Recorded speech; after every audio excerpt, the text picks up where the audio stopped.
Punta na ako sa Ocean Park. Ayan na. Katuloy din yung Ocean Park ko. Dito yung train. Sakay muna kayo sa train bago kayo pumunta ng Ocean Park. Yan ako kayo. Ito nga pala yung kasama ko, si Rosie. And she gave me a gift. Thank you, Rosie. You're welcome. Ito yung first time kong pumunta ng Ocean Park at napaka-memorable ng araw na ito kasi it's my birthday that time at buti na lang sinamahan ako ni Rosie kasi hindi ko alam yung place papuntang Ocean Park. Hindi ko alam kung ilang oras yung biyahe namin kasi nakatulog ako that time. At buti na lang kasama ko yung friend ko na yan na si Rosie or else na ligaw na naman yung Dora niya. Mahilig kasi tayo mag-explore kaya kahit ligawin tayo, sige pa rin go pa rin tayo. Pag nakapano, ayan, ganito guys, dapat mayroon kayong ganito sa octopus. Pag pupunta kayo ng Hong Kong dito, mag-visit kayo ng Ocean Park, dapat mayroon kayong ganito para makalabas kayo sa MTR. Ayan na guys, Ocean Park. Kung may plan din kayong mag-visit dito someday, it's better na maaga kayong pumunta dito kasi nag-o-open sila ng 10 AM hanggang 7 PM ng gabi. Kasi paghapon na, katulad niyan, ay marami kayong mamiss na mga palabas nila at may mga rides din na maaga ring nagko-close. Pag birthday mo dito, libre lahat ng mga rides daw. So ngayon, itatry natin kung totoo nga na libre talaga dito yung mga rides. Pati entrance daw guys, libre. Ayan guys, yan, Ocean Park. Park entrance. Ito yung itsura niya sa labas. Pasok muna tayo sa loob. Hello! Ay, ayan, titingnan daw yung bag. Okay. Ayan! Entrance pa lang to guys! Isa din kasi ito sa mga tourist spot dito sa Hong Kong na dinadayo ng mga maraming turista. So, alamin natin kung anong mayroon sa loob. Punta tayo sa loob mag-register tayo. Ayan ang gagawin nyo. Pag pag birthday nyo, tapos gusto nyong pumunta sa Ocean Park, dito yung entrance, admission ticket. Ayan. For 20, you know? Wow! Parang Disneyland din pero mahal pa rin ang Disneyland. Oo, mahal ang Disneyland. Oo. Admission ticket. Imagine, admission ticket nila dito guys, pag hindi mo to 498. 498. Yan ang adult 498. Yan. So sa peso, saan? 3,000. More than 3,000. So mahal. Mahal nga. So mas mahal pala yung Disneyland. Sobrang grabe, na-wasted lang yung Disneyland ko. Imagine guys, 800.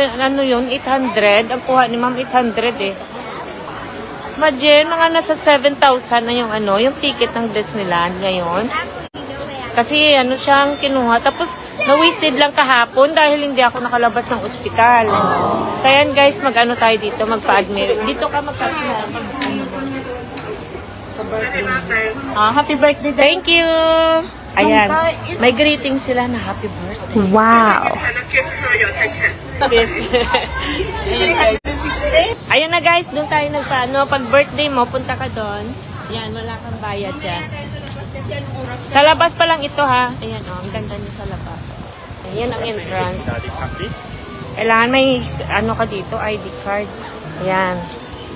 So, andito na tayo sa loob guys. Ayan.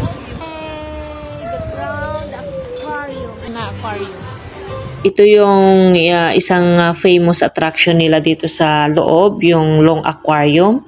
At mahaba-habang lalakarin natin dito. Kaya dapat talaga ay whole full day talaga yung pagpunta nyo dito para ma-enjoy nyo yung mga rides, mga shows at ang mga attraction dito sa loob. Para sa kaalaman ng mga baguhan na katulad ko, first time na pumunta dito, ang Ocean Park Hong Kong is a famous attraction ito sa mga animal exhibits, thrilling rides at saka mga educational experiences.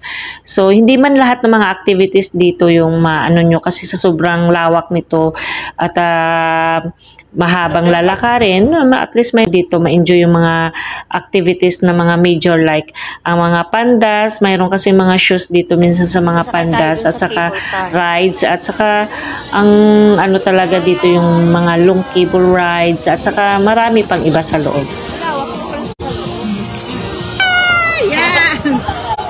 Hello! Ano tayo sa Ocean Park? Welcome sa Ocean Park! Mamaya sakay tayo dyan. Kailangan may baon ka talagang tubig nito at saka mayroon kang sombrero, umbrella, dapat ready ka pag in case na hindi maganda yung panahon. At saka i-ready mo rin yung sunblock na lotion sa protection mo sa araw. It's a long walk experience na maano natin doon sa loob bago mo marating yung mga rides na gusto mong puntahan dyan sa loob. Andyan din yung mga animals at ang iba pang mga attractions na mga shows na gusto mong makita dyan sa loob. So tara, tingnan natin kung ano yung mga nandyan sa loob. Let's go inside!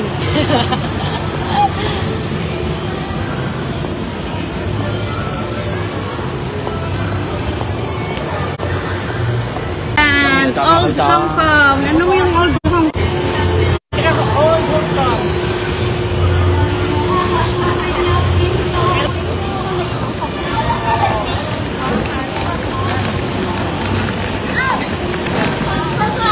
Station, you know?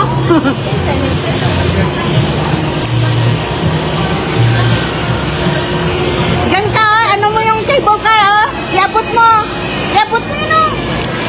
Ay, ayan na yung isa, yung isa.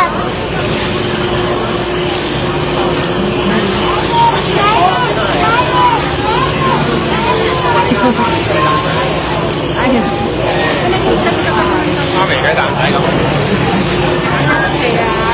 Gusto mo munang sumakay dyan. Sakay tayo dyan? Sige, sumakay muna tayo dito. Ayan, mga t-shirt yun. Mga libre lahat yan? Mga rides? Sakay tayo sa rides, sa dyan muna tayo. Mga reptiles. Papa? Enjoy muna tayo dito sa mga rides. Ayan, sea life. Hanggang dito na lang muna tayo guys and see you in my next video sa cable car natin na rides para makita natin ang kagandahan naman ng nature dito sa loob kasi nasa taas naman tayo at makikita natin kung ano yung nasa ilalim ng bundok na ito no papunta tayo doon kasi nandun pa sa kabilang bundok yung mga ibang rides na mas exciting pa at thrilling. Thank you for watching.